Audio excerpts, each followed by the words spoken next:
Hello everyone, welcome back to Knock Knock Yaar Education. Myself Alka Singh Chauhan and I hope all of you are doing well. तो आज के इस video में हम लोग 2016 में जितने भी लीनियर अलजेब्रा के क्वेश्चंस आए हुए हैं वो सारे डिस्कस करेंगे एंड जिनको नहीं पता है उनके लिए ऑलरेडी हम 2015 के क्वेश्चन पेपर में लीनियर अलजेब्रा के जितने भी क्वेश्चंस आए हैं वो ऑलरेडी डिस्कस कर चुके हैं और वो वीडियो जो है वो दो पार्ट्स में पार्ट 1 पार्ट 2 में पड़ा है। इन अ सिमिलर वे 2016 के लीनियर अलजेब्रा के क्वेश्चंस का डिस्कशन भी दो पार्ट्स में ही होगा। तो ये पार्ट 1 है और पार्ट 2 बहुत जल्दी आपके पास आ जाएगा। तो स्टार्ट करते हैं क्वेश्चन नंबर 1 से।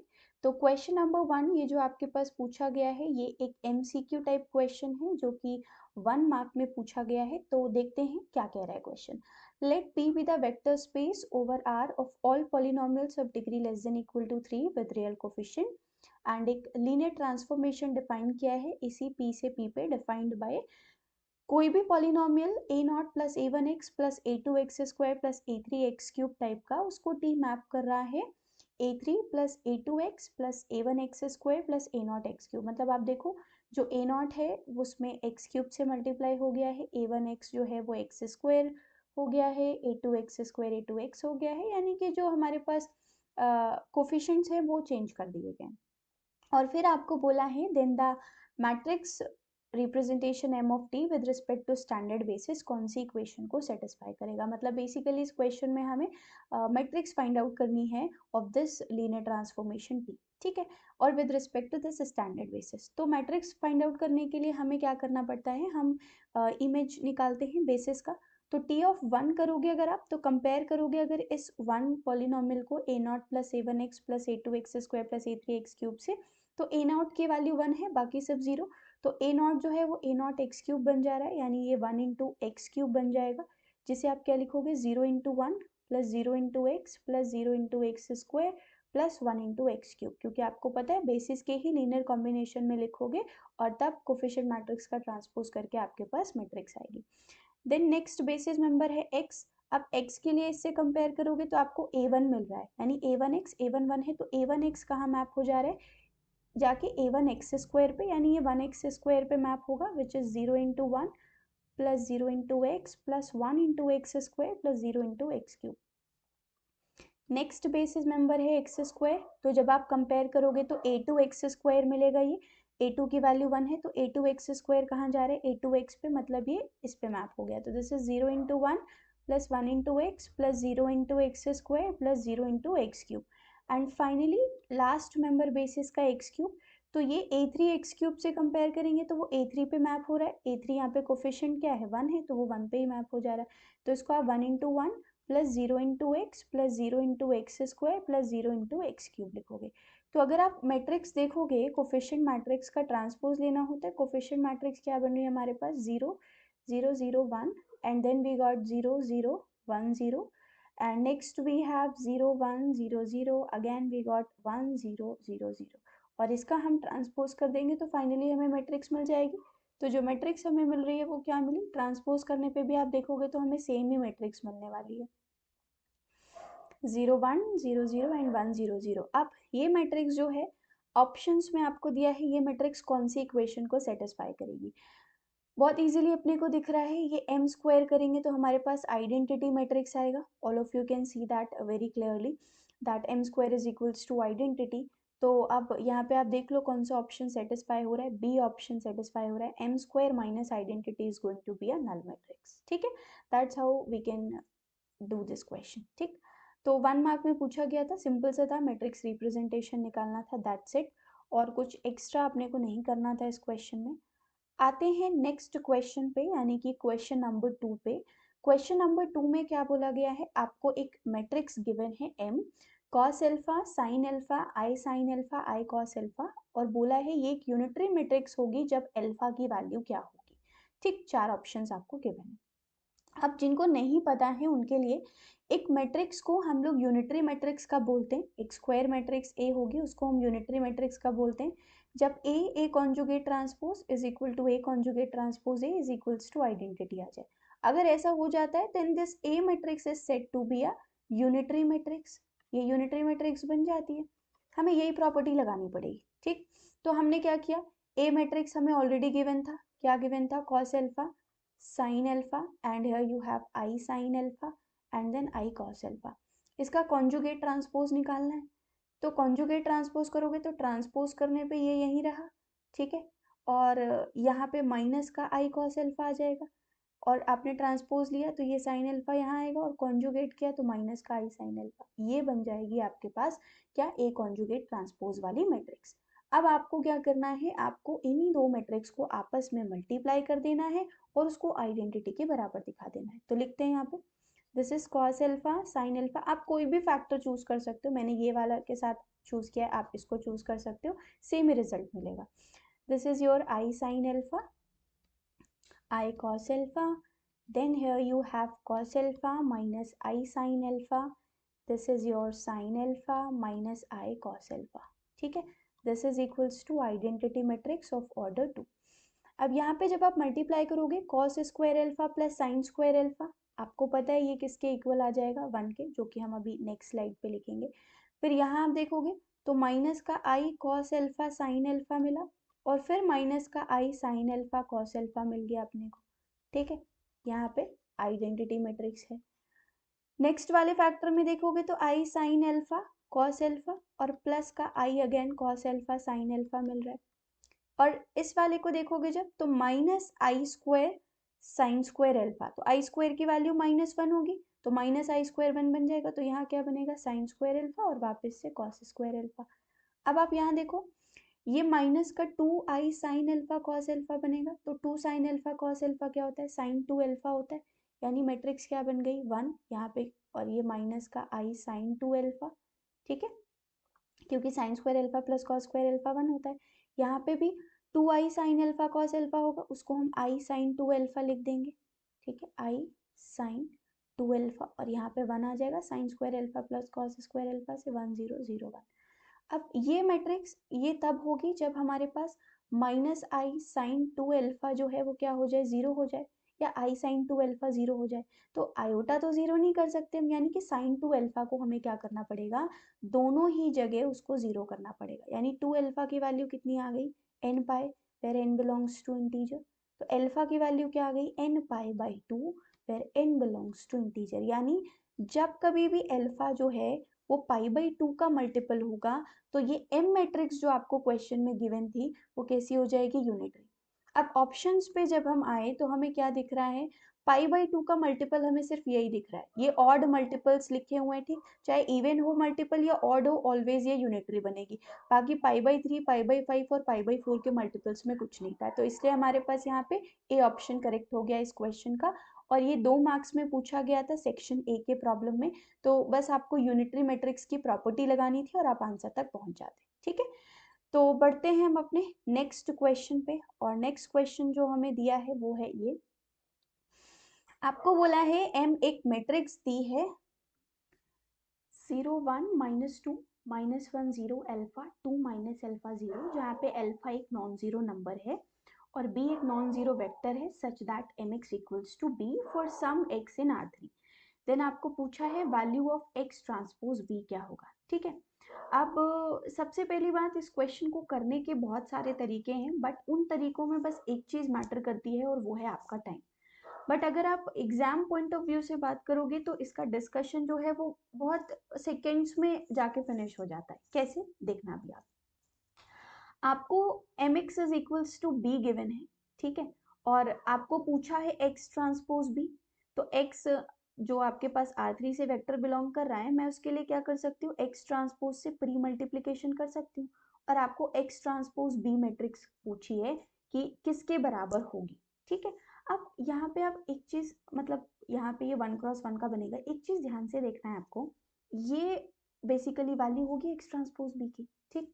एम मैट्रिक्स को अगर आप ध्यान से देखोगे, डायगोनल एंट्रीज 0 है, यहाँ पे अगर एक एंट्री अल्फा है तो ये माइनस अल्फा है, मतलब कहने का क्या है, ये मैट्रिक्स आप देखो स्क्यू सिमेट्रिक है, ठीक, कैसे, एम ट्रांसपोज लो आप देखो वो माइनस एम के बराबर आ रही है, this is a skew symmetric matrix. अब आप एक चीज ध्यान से देखो, आपने मैट्रिक्स थ्योरी में एक थ्योरम पढ़ी होगी कि if m is a skew symmetric matrix and x is a column vector then x transpose mx is 0, और मैं आपको बताती हूँ कैसे आएगा। आप X transpose M X matrix लो, इसका ट्रांसपोज ले लो, देखो ये क्या आएगा, X transpose M transpose X transpose का ट्रांसपोज। ठीक, ये क्या बना, एक्स ट्रांसपोज। अब क्योंकि एम स्क्यू सिमेट्रिक है तो एम ट्रांसपोज माइनस एम के बराबर है, तो ये बन गया, ये क्या बन गया, एक्स ट्रांसपोज एम एक्स बन गया। यानी ये खुद में क्या हो गई, एक स्क्यू सिमेट्रिक मैट्रिक्स। और एक स्क्यू सिमेट्रिक की डायगोनल एंट्रीज क्या होती है, जीरो, और यहाँ पे तो सिर्फ एक ही एंट्री आएगी। देखो कैसे, m का जो ऑर्डर है वो है 3x3, x का जो ऑर्डर है वो है 3x1, तो x ट्रांसपोज का ऑर्डर 1x3 होगा। अगर आप इस मैट्रिक्स का ऑर्डर देखो तो 3x1 आ रहा है, तो ओवरऑल मैट्रिक्स क्या आ रही है, 1x1 का। तो क्या आएगा, स्क्यू सिमेट्रिक है, डायगोनल जीरो होना चाहिए, और एक ही एंट्री आ रही तो वो जीरो होगी। आपका काम खत्म हो गया यहीं पे, डन। तो देखा आपने कैसे एक थ्योरेटिकल कॉन्सेप्ट को क्वेश्चन में डाल के पूछ लिया। तो आपने, जिसको ये पता होगा, जिसने पढ़ा होगा कि if m is a skew symmetric matrix and x is a column vector then x transpose mx is 0, ये आपने मैट्रिक्स थ्योरम में, थ्योरम के फॉर्म में भी पढ़ा होगा जब आपने स्क्यू सिमेट्रिक मैट्रिक्स पढ़ी होगी। तो हो गया। अब जिनको नहीं पता है ये थ्योरम, या जो इस चीज को ऑब्जर्व नहीं कर पाए कि ये मैट्रिक्स m जो हमारे पास गिवन है वो कैसी है, स्क्यू सिमेट्रिक, तो वो क्या करेंगे, अब उनके लिए देखो, आप आपको क्या निकालना है, ये देखो x transpose M X is equal to X transpose B. ठीक है, ये आप करोगे तो आपको x ट्रांसपोज बी की वैल्यू मिल जाएगी। x जो है वो आप मान सकते हो क्या, x1 x2 x3। ठीक है, तो अब आपने क्या निकालना है, x ट्रांसपोज एम एक्स की वैल्यू। x ट्रांसपोज रखोगे आप तो this is x1 x2 x3। अब मेथड आप ये भी लगा सकते हो, ये भी करेक्ट है, बट वही बात है, एग्जाम में आपको अपना टाइम बचाना है, कैसे बचाना है वो आपको देखना पड़ेगा। 0 1 -2, this is 0 1 -2, then you have -1 0 alpha 0 alpha, and next you have 2 minus alpha 0 2 minus alpha and 0, और फिर से यहाँ पे आप रख दो क्या, x1 x2 x3। अब आप इसको मल्टीप्लाई करो एंड आप देखो आपके पास वापस से 0 ही मिलने वाला है। यहाँ पे जब आप करोगे first row first column, what you will get, x2 -2 x3, यहाँ पे क्या मिलेगा आपको, -x1 प्लस एल्फा x3, यहाँ पे 2x1 माइनस एल्फा x2। ठीक, अब यहाँ पे जब आप मल्टीप्लाई करोगे तो x1 का मल्टीप्लाई x2 माइनस 2x3 के साथ, x2 का multiply minus x1 plus alpha x3 के साथ, एंड x3 का multiply 2x1 minus alpha x2 के साथ। मल्टीप्लाई करो जरा इनको आपस में और देखो क्या आ रहा है। यहाँ से मिला आपको क्या, this is x1 x1 x2 minus 2x1 x3। ठीक, minus x2 x1 plus alpha x2 x3, then 2x3 x1 and minus alpha x3 x2।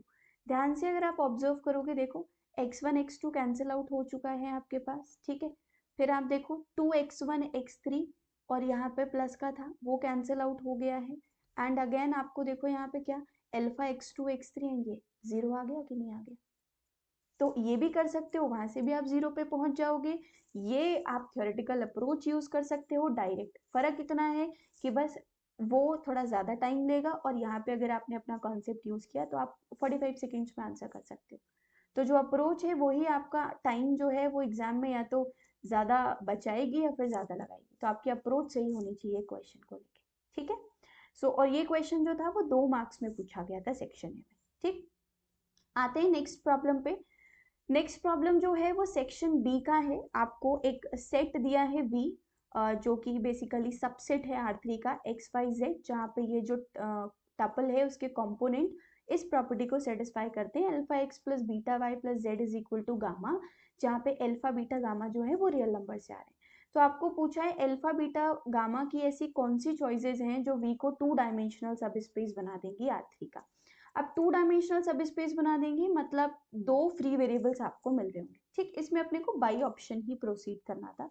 Suppose मैं ए ऑप्शन लेती हूँ कि अल्फा 0 है मेरे पास, बीटा 1 है और गामा 0 है। तो आप देखो मेरे पास जो V है वो क्या बन जाएगा, XYZ from R3 such that alpha की वैल्यू 0 हो गई, बीटा 1 हो गया, यानी कि Y plus Z is equal to 0। ठीक, यहीं से आपको दिख रहा है ये एक्चुअल में सोल्यूशन लिखा है इस इक्वेशन का, y plus Z equal to 0। यहाँ पे y जो है वो लीडिंग वेरिएबल है और x और z फ्री है, तो 2 फ्री वेरिएबल मिल रहे हैं कि नहीं मिल रहे हैं, तो डायमेंशन ऑफ v यहाँ पे 2 आ रही है। अगर आपको ऐसे समझ नहीं आता है तो आप ऐसे देखो, x को लिखा रहने दिया, y की वैल्यू माइनस z है, z ऐसे ही रहा, x comma Z belonging to r, यहाँ पे देखो आप दो फ्री वेरिएबल आपको नजर आ रहे हैं x और z, तो इसकी भी डायमेंशन क्या होगी 2 ही होगी। यहाँ से समझ लो या फिर आप डायरेक्ट इस इक्वेशन से लीडिंग वेरिएबल का कॉन्सेप्ट और फ्री वेरिएबल का देख लो। तो यानी ए ऑप्शन ठीक है अपने पास। अब बी ऑप्शन पे गए हम, बी ऑप्शन में क्या प्रॉब्लम होती है देखते हैं। बी ऑप्शन में बोला है अल्फा को आपको क्या करना है 0 करना है, ठीक है कोई प्रॉब्लम नहीं है। बीटा को 1 रखना है और गामा को 1। अब आप देखो किसी भी सेट को अगर वेक्टर स्पेस बनना है या सब स्पेस बन रहा है तो उसके पास आइडेंटिटी होना बहुत जरूरी है, एडिशनल आइडेंटिटी। और R3 ओवर R में आप यूजुअल स्केलर मल्टीप्लिकेशन और एडिशन यूज करते हो, वेक्टर एडिशन, तो वहाँ पे आपके पास जीरो वेक्टर जो होता है वो एडिशन की आइडेंटिटी होती है। यहाँ पे देखो जीरो जीरो वेक्टर ही नहीं है, क्योंकि जीरो जीरो वेक्टर अगर इसमें वो ही टप्पल आएगा जो उसके कंपोनेंट ये सेटिस्फाई करेंगे। तो जीरो जीरो वेक्टर में 0 + 0 तो 0 नहीं आता, मतलब ये तो अपने पास क्या है सब स्पेस ही नहीं है, तो इसकी डायमेंशन हम क्या निकालेंगे, तो बी हो नहीं सकता। ठीक, अब हम आते हैं अपने सी ऑप्शन पे। सी ने क्या बोला है, सी ने बोला है ऐसे टपल यहाँ पे हैं X Y Z from R3 जिनके कंपोनेंट में अल्फा 1 है, बीटा 0 है, मतलब ये 0 वाई बन गया, and plus Z is equal to gamma 0। अब आप देखो यहाँ पे अपने को एक्स लीडिंग मिल गया, वाई और जेड दो फ्री वेरिएबल हैं, दो फ्री वेरिएबल हो गए तो डायमेंशन 2 आ गई। ऐसे नहीं समझना है तो इस इक्वेशन को यहीं सब्सटीट्यूट कर लो आप। ठीक, एक्स की वैल्यू आपको माइनस जेड मिल रही है, वाई लिखा है, जेड ये लिख लो, Y comma Z belongs to R. अब आप देख लो यहाँ पे दो फ्री वेरिएबल हैं y और z, तो डायमेंशन ऑफ v यहाँ से भी कितनी आ रही, 2 ही निकाल रहे हो आप। जो भी लॉजिक यूज करो दोनों एक ही चीज है, यानी सी वाला ऑप्शन ठीक है। फाइनली आते हैं हम अपने डी ऑप्शन पे। डी ने देखते हैं क्या कहते हैं। डी कह रहा है कि ऐसे टपल्स रखने हैं X Y Z from R3 such that alpha की वैल्यू 1, बीटा 1, ठीक है, और यहाँ देखो गामा 0। तो यहाँ देखो एक्स लीडिंग हो गया, वाई और जेड कैसे हो गए फ्री हो गए, दो फ्री हो गए, डायमेंशन भी 2 हो गई। अदरवाइज इसको आप ऐसे लिख लो एक्स वाई जेड, यहाँ देखो what you can do, x की वैल्यू को आप क्या लिख सकते हो माइनस वाई माइनस जेड। ठीक, इस इक्वेशन से minus Y minus Z, Y था ही, जेड यहाँ पे है already, Y Z belongs to R. कितने फ्री वेरिएबल नजर आ रहे हैं, दो ही तो नजर आ रहे हैं अपने को, देखो आप। तो ये भी कैसा हो गया 2 डायमेंशनल सब स्पेस हो गया कि नहीं हो गया, यानी डी ऑप्शन भी ठीक है। तो ऐसे जब भी डायमेंशंस का क्वेश्चन आए तो सबसे आसान तरीका क्या है कि आप बाई ऑप्शन प्रोसीड करो, देख लो वहां बन रहा है कि नहीं बन रहा है। तो बहुत सिंपल सा क्वेश्चन था एंड सेक्शन बी में पूछा गया था, ठीक है। तो बस डायमेंशन से रिलेटेड था, यानी आपको फ्री वेरिएबल्स देखने थे। आते हैं हम अपने नेक्स्ट क्वेश्चन पे, जहां पे ये पूछा गया है सेक्शन सी में, न्यूमेरिकल आंसर टाइप 1 मार्क में पूछा गया है। क्या कह रहा है क्वेश्चन, एक्स आपके पास R3 का एक वेक्टर है जिसके कंपोनेंट है x1 x2 x3, ये एक नॉन जीरो वेक्टर है। ठीक, अब नॉन जीरो वेक्टर है इसका क्या मतलब है, एटलीस्ट इसका एक कंपोनेंट तो नॉन जीरो होगा। और ए मैट्रिक्स जो है वो डिफाइन करी गई है इसी नॉन जीरो वेक्टर की हेल्प से, x transpose divided by x transpose x। तो आपको डायमेंशन ऑफ वेक्टर स्पेस पूछा है y in R3 such that ay equal to 0। अब सबसे पहले आप इस क्वेश्चन में देखो पूछा क्या है आपको, आपके पास एक सेट लिख दिया गया है, suppose this is W, y from R3 such that ay equal to 0। ठीक, ऐसा नहीं लगता आपको इसमें इन्होंने नल स्पेस ऑफ ए की बात कर दी है, यानी ऐसे वेक्टर्स बताओ जो यहाँ पे ए के साथ मल्टीप्लाई होके 0 पे मैप हो जा रहे हैं, है ना। या सपोज कोई भी सिंपल सा आप सेट मान लो इसको, ठीक है, नई नल स्पेस बोलना है, तो ये एक सिस्टम आपको दिख रहा होगा। ठीक, सिस्टम आपको दिख रहा होगा कि नहीं, कि ये एक सिस्टम की डायमेंशन पूछी, एक होमोजीनियस सिस्टम लिखा है। मैं होमोजीनियस सिस्टम क्यों कह रही हूँ, क्योंकि आप देखो x जो है वो 3x1 का है, और x ट्रांसपोज जो है वो कितने का है 1x3 का है, और ए मैट्रिक्स ये लिखिए, ठीक, और यहाँ पे x ट्रांसपोज x, तो ये ओवरऑल कितने का 3x3 का मैट्रिक्स है कि नहीं, ये तो एक स्केलर बन जाएगा, 3x3 का मैट्रिक्स है ना ये। तो 3x3 का मैट्रिक्स और उसमें y1 y2 y3 ऐसे मल्टीप्लाई हो रहा है, ये 3x3 का एक सिस्टम बन रहा है, होमोजीनियस सिस्टम। उसकी डायमेंशन पूछिए, तो उसकी डायमेंशन क्या होती है n-r होती है ना, which is the nullity of matrix A, जहाँ पे r जो होती है वो रैंक होगी मैट्रिक्स A की, और n जो है वो नंबर ऑफ अननोन्स होंगे या कॉलम ऑफ A, जो कि y R3 से आ रहे हैं तो वो 3 गिवन है अपने को, यानी सिर्फ अपने को रैंक ऑफ A निकाल दें तो हमारे पास डायमेंशन ऑफ W का पता लग जाएगा। ठीक, ये सबको पता होगा, बहुत सिंपल सी चीज है, होमोजीनियस सिस्टम की dimension nullity of matrix A होती है which is n minus R, जहाँ पे n नंबर ऑफ अननोन्स होते हैं जो कि अपने को दिख रहा है y1 y2 y3, क्योंकि अपने पास 3 टपल है ये, तो बस रैंक ऑफ ए निकालना है। ठीक, अब x नॉन जीरो वेक्टर है तो x ट्रांसपोज x एक नॉन जीरो क्वांटिटी होगी, मतलब ये डिफाइंड है पूरी तरीके से। अब मतलब रैंक ऑफ ए जो है वो पूरी तरीके से किस पे डिपेंड कर रही है, x ट्रांसपोज की रैंक। जो इसकी रैंक होगी वही अपने पास इसकी रैंक होने वाली है ए की। तो यहाँ से अपने को बस इसकी रैंक निकालो और इसकी रैंक का पता लग के यहाँ रख दो तो डायमेंशन आ जाएगी। ठीक है, अब यहाँ पे ऑलरेडी मैं आपको पीछे जो मैंने डिस्कशंस किए हैं वहां पे आपको बोला है, जब कभी भी प्रोडक्ट की बात आती है हम एक क्राइटेरिया यूज करते हैं जिसको हम कहते हैं सिल्वेस्टर क्राइटेरिया। ठीक, तो यहाँ पे रैंक ऑफ x ट्रांसपोज जो है उसके लिए हम सिल्वेस्टर क्राइटेरिया लगाएंगे तो वो कुछ ऐसा रिजल्ट रखेगा, rank of x transpose and this is rank of x plus rank of x transpose minus n। Minus n में n वो फैक्टर है जिसकी वजह से मल्टीप्लीकेशन पॉसिबल हो पाया है। तो x 3 क्रॉस 1 का था, x ट्रांसपोज 1 क्रॉस 3 का है, मल्टीप्लीकेशन इस 1 की वजह से पॉसिबल हो पाया है, तो ये n की वैल्यू हम 1 रख देंगे यहाँ पे। ठीक, अब बात ये है कि x और x ट्रांसपोज की रैंक कैसे पता करें हम। आप देखो x एक वेक्टर है, x1 x2 x3, ठीक, और नॉन जीरो वेक्टर है, मतलब एटलीस्ट एक कंपोनेंट नॉन जीरो होगा। तो देखो अगर आपको समझ आ रहा हो इसकी रैंक ऑलवेज 1 आएगी। और अगर रैंक ऑफ x ट्रांसपोज निकालोगे तो x ट्रांसपोज क्या है आपके पास, ऐसा वेक्टर है x1 x2 x3, एटलीस्ट एक नॉन जीरो है तो मतलब एक पिवट आपको एक ही रो मिल रही है और वो भी नॉन जीरो है तो रैंक 1 आ गई। बट इसकी रैंक देखो, एटलीस्ट एक नॉन जीरो है। सपोज x1 नॉन जीरो है, x2 x3 जीरो होता, ठीक है, तभी तो देखो रैंक 1 आती है हमारे पास। कोई भी इनमें से एक 1 हो बाकी जीरो हो, रैंक 1 आएगी।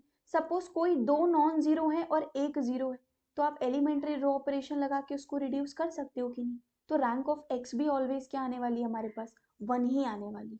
ठीक है, तो अब यहाँ पे लगा दो आप, तो this is 1 + 1 - 1, this is rank of x transpose, and दोनों की रैंक 1 है तो मिनिमम 1 आएगा। देखो आप क्या पता लग गया, रैंक ऑफ x ट्रांसपोज 1 आ रही है, और जो x ट्रांसपोज की रैंक है वो ही रैंक किसकी है, ए मैट्रिक्स की है, वहां रख दो। 2 आ गया कि नहीं, तो नलिटी ऑफ A2 आया, तो ये जो होमोजीनियस सिस्टम था इसकी डायमेंशन कितनी आ जाएगी, 2 आ जाएगी। तो 2 is the answer for this question. ठीक है, तो और ये NAT में 1 मार्क में पूछा था। अगर किसी को कोई प्रॉब्लम होती है समझने में तो आप यहाँ पे काम करना, ऐसे केसेस बना लेना। सपोज x1 नॉन जीरो है ऐसा रख लो तो भी देखो रैंक 1 आ रही है।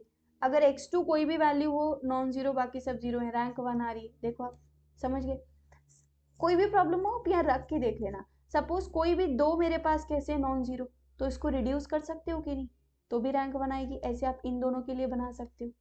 ठीक है, आई होप अभी बना लोगे, रैंक 1 ही आ रही है। और जब तीनों ही नॉन जीरो है, मैं ऐसे 1 2 3 0 1 रख रही हूँ, आप कुछ भी रख लो तो भी तो रिड्यूस कर सकते हो, रैंक ऑलवेज क्या आएगी, 1 ही आएगी ना। देख लो, और जब ये रो में रख दिया जाएगा x ट्रांसपोज तो एक ही LI रो मिल रही है तो ऑटोमेटिकली रैंक 1 आएगी। ठीक, तो इस तरीके से कुछ इस क्वेश्चन को हमें करना था। आते हैं हम अपने नेक्स्ट क्वेश्चन में, और ये 1 मार्क में पूछा गया था। ठीक है, नेक्स्ट क्वेश्चन है अपने को 2 मार्क्स में पूछा गया है NAT में ही, तो देखते हैं इसको। यहाँ पे एक M मैट्रिक्स दी है अल्फा बीटा गामा, और ये कुछ अपने को एंट्रीज दी हैं। बोला है अल्फा बीटा गामा 1 के बराबर है और x एक वेक्टर है, और इन्होंने बोला है एक homogeneous system mx = 0 has infinitely many solutions if trace m is equal to, यानी M मैट्रिक्स का ट्रेस पूछा है। आप ध्यान से देखो, mx = 0 अगर आप कोई भी सिस्टम फॉर्म करते हो और उसके पास इनफाइनाइटली मेनी सॉल्यूशंस है, इनफाइनाइटली मेनी सॉल्यूशंस कब पॉसिबल है, जब रैंक ऑफ M मैट्रिक्स कैसी हो, <3 हो, और रैंक जैसे ही 3 क्रॉस 3 मैट्रिक्स की <3 हुई, मतलब डिटर्मिनेंट M कैसा हो गया, 0 हो गया कि नहीं हो गया। तो बस आपको डिटर्मिनेंट ऑफ M = 0 को सॉल्व करना था। निकालो जरा determinant, alpha, this is beta gamma -1 then you got gamma -1 + 1 1 minus beta = 0। Collect करो टर्म्स को, this is alpha beta gamma minus alpha minus gamma +1 + 1 minus beta = 0। क्या बना, alpha beta gamma minus alpha plus beta plus gamma +2 = 0। आपको alpha beta gamma 1 दिया है, रख दो यहाँ पे alpha plus beta plus gamma +2 = 0। अगर आप ध्यान से देखोगे ट्रेस ऑफ एम मैट्रिक्स ही क्या है आपके पास, बोलो, alpha plus beta plus gamma. तो ट्रेस एम कितना आ गया आपके पास, 3 आ गया कि नहीं आ गया। तो 3 is the answer for this question, 2 marks में पूछा है। बस आपको ये पता होना चाहिए कि अगर आपके पास एक स्क्वायर मैट्रिक्स है और M X equal to 0 type का होमोजीनियस सिस्टम है, अगर यूनिक सोल्यूशन होता है तो वो फुल रैंक्ड मैट्रिक्स होती है और डिटर्मिनेंट नॉन जीरो होता है। और अगर इनफाइनाइटली मेनी सोल्यूशंस है तो रैंक लेस देन उसके ऑर्डर से होगी एंड डिटर्मिनेंट उसका ऑलवेज जीरो होगा। ठीक है, तो ये था हमारे पास 2 मार्क्स में पूछा गया एनईटी का एक प्रॉब्लम। तो पार्ट 1 में हम बस इतने ही क्वेश्चंस डिस्कस करेंगे। अभी हमारे पास 2016 के लीनियर अलजेब्रा के 2 और क्वेश्चंस बचे हैं, बट वो क्वेश्चंस आपको मिलेंगे पार्ट 2 में। तो आज की वीडियो के लिए पार्ट 1 में इतने ही क्वेश्चंस रखेंगे। एंड अगर किसी को किसी भी क्वेश्चन में कोई भी प्रॉब्लम होती है देन आप मुझे कमेंट बॉक्स में पूछ सकते हो, मैं उसको रिप्लाई करूंगी। एंड आप अभी आपका एग्जाम बहुत पास में है, तो बहुत सारे स्टूडेंट्स ऐसे हैं जिनको एक्चुअल में इन वीडियोस की नीड है, डिस्कशंस की। तो आप जितने भी स्टूडेंट्स के साथ इसको शेयर कर सकते हो, kindly do share it with all the students, with all your friends, या फिर all those aspirants who are preparing, so that would be helpful to all the students. So that's it for this video and thank you so much, and subscribe to the channel as well.